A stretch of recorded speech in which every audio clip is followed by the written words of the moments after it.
boleh kita biarkan ada oknum-oknum aparat berseragam biadab menculik, menyiksa, membunuh. Lalu kemarin mereka bisa perlakukan sedemikian rupa terhadap 6 laskar FPI, besok mereka bisa lakukan kepada pemuda Islam mana saja. Bisa terhadap saudara-saudara Anda, bisa terhadap kerabat Anda, bahkan bisa terhadap diri Anda sendiri, saudara. Dan pembunuh tersebut sampai hari ini masih berkeliaran. Setiap saat mereka bisa culik orang, siksa orang, bunuh orang tanpa dihukum. Nggak boleh dibiarkan, saudara. Jangan selama ini kita diam, kita sabarin, saudara. Oh, dipikir kita nggak bisa melawan, saudara. Bisa. Ini semua umat Islam, kalau saya mau tanya, diajak melawan kepada para pembantai KM50, siap tidak? Siap tidak? Takbir! Jangan berbuat pengecut. Saya sedang jalan dengan istri, dengan cucu, anak-anak kecil, saudara. Ada 17 lebih wanita yang ikut dengan kita, lebih dari 10 bayi yang ikut dengan kita. Mereka sergap di jalan tol, saudara. Yang mereka incar memang mereka mau bunuh saya kok. Mereka ingin ciptakan kecelakaan, belasan mobil yang mengejar kita, saudara. Mereka ingin ciptakan kecelakaan di jalan MPZ, jalan tol sebelah atas, saudara. Jadi kalau saya dibuat celaka, mobil terbalik, jatuh ke bawah, orang akan menganggap itu kecelakaan, saudara. Wa yamkuruna wa yamkurullah wallahu khairul makirin. Mereka ingin berbuat makar, saudara, tapi Allah, saudara, maha membalas segala makar. Dan Allah sebaik-baiknya yang membalas segala makar, saudara. Tapi memang peristiwa itu kita harus bayar mahal. 6 laskar FPI diculik karena mereka tidak berhasil mengejar kami, tidak berhasil menyergap kami, dan kami bersama laskar yang lainnya berhasil diselamatkan di satu tempat, saudara. Nah, akhirnya 6 laskar kami yang tertinggal di belakang, yang memang 6 laskar ini luar biasa perjuangannya untuk mencegat di sepanjang jalan MBZ. 2 mobil laskar itu, saudara, menutup jalan supaya mereka tidak bisa ke depan, tidak bisa mendekat, saudara. Jadi setelah beberapa mobil mencoba masuk, mencari mobil saya, mau menyerempet mobil Habib Hanif, saudara. Bahkan begitu dia lihat di Habib Hanif buka jendela, dari sana ada buka jendela, keluarkan tangan dengan jari tengah, di tangannya banyak tato, saudara. Ini ada beberapa anggota Satgasus begitu ya, kawan. Ada penuh tato dia punya tangannya, saudara. Kami tahu siapa mereka, saudara. Nah, begitu mereka tidak berhasil masuk mobil laskar, saudara, menekan mereka ke pinggir sampai mereka akhirnya berhasil dikebelakangkan, dan 2 mobil laskar ini terus mencegat mereka, tidak bisa mereka tembus sampai akhirnya saya dan rombongan berhasil menyelamatkan diri, dan 1 mobil laskar juga berhasil selamat yang di belakang. 1 lagi mereka kepung dan mereka tembaki, bukan tembak menembak, tapi ditembaki, saudara. Akhirnya 6 laskar meninggal dunia, mati syahid, saudara. Itu pun mereka mencoba untuk disembunyikan. Mereka bawa itu jenazah ke rumah sakit Polri. Kemudian mereka, menurut mereka sudah mandikan, mereka sudah kafankan, nggak boleh lagi dibuka oleh keluarga, nggak boleh lagi dibuka oleh organisasi. Jadi mereka paksa keluarga ambil langsung kubur, saudara. Saya tidak terima. Kita minta bantuan beberapa kawan anggota dewan untuk ambil itu jenazah. Kalau jenazah itu tidak dikembalikan, saya akan kerahkan ribuan laskar untuk menyerbu ke sana, saudara. Takbir! Enggak, kita enggak terima, jenazah harus dikembalikan, saudara.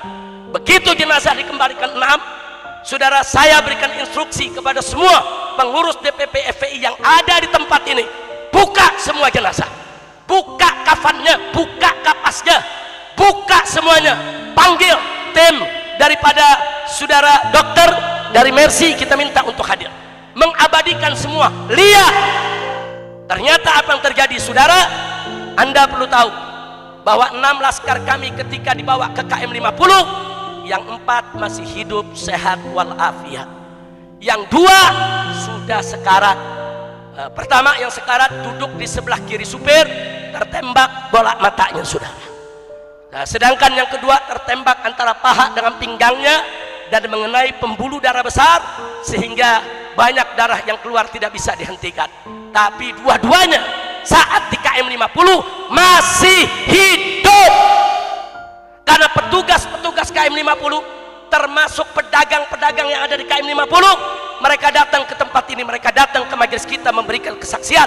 Enam-enamnya kami lihat Habib dengan mata kepala kami sendiri, mereka masih hidup, termasuk yang sekarat masih hidup, saudara. Dan berdasarkan kesaksian mereka, enam-enamnya dibawa pergi, saudara. Sekitar jam 1 pagi mereka semua dibawa pergi entah kemana. Besoknya diumumkan mereka terbunuh. Begitu kami buka jenazahnya, 6 jenazah ada tembakan di jantung, saudara. Termasuk 2 yang sekarat, yang sudah luka, yang sulit diselamatkan, yang matanya tertembak, yang pinggangnya tertembak, tetap ditembak jantungnya, saudara. Dan ada 1 peluru lagi di paru-paru mereka, saudara.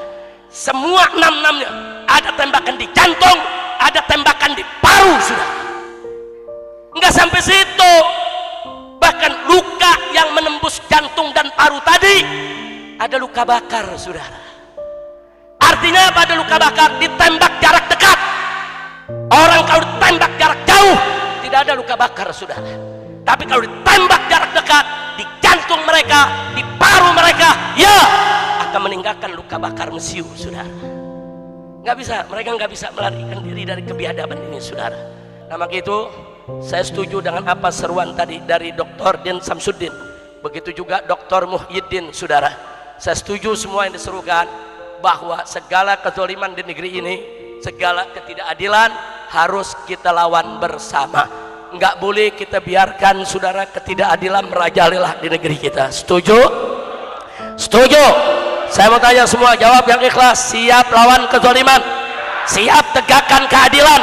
Takbir!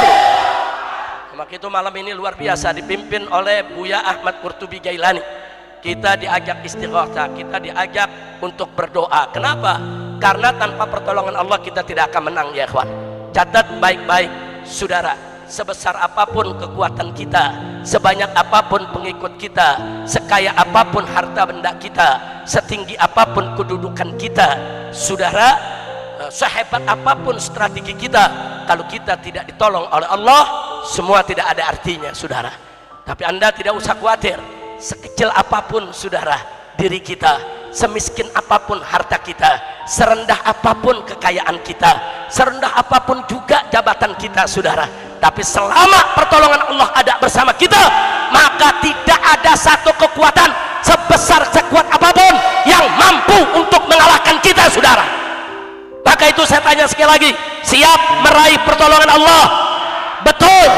Takbir. Nah, bagaimana cara kita mendapat pertolongan Allah? Tadi sudah dijelaskan panjang lebar oleh Dr. Muhyiddin.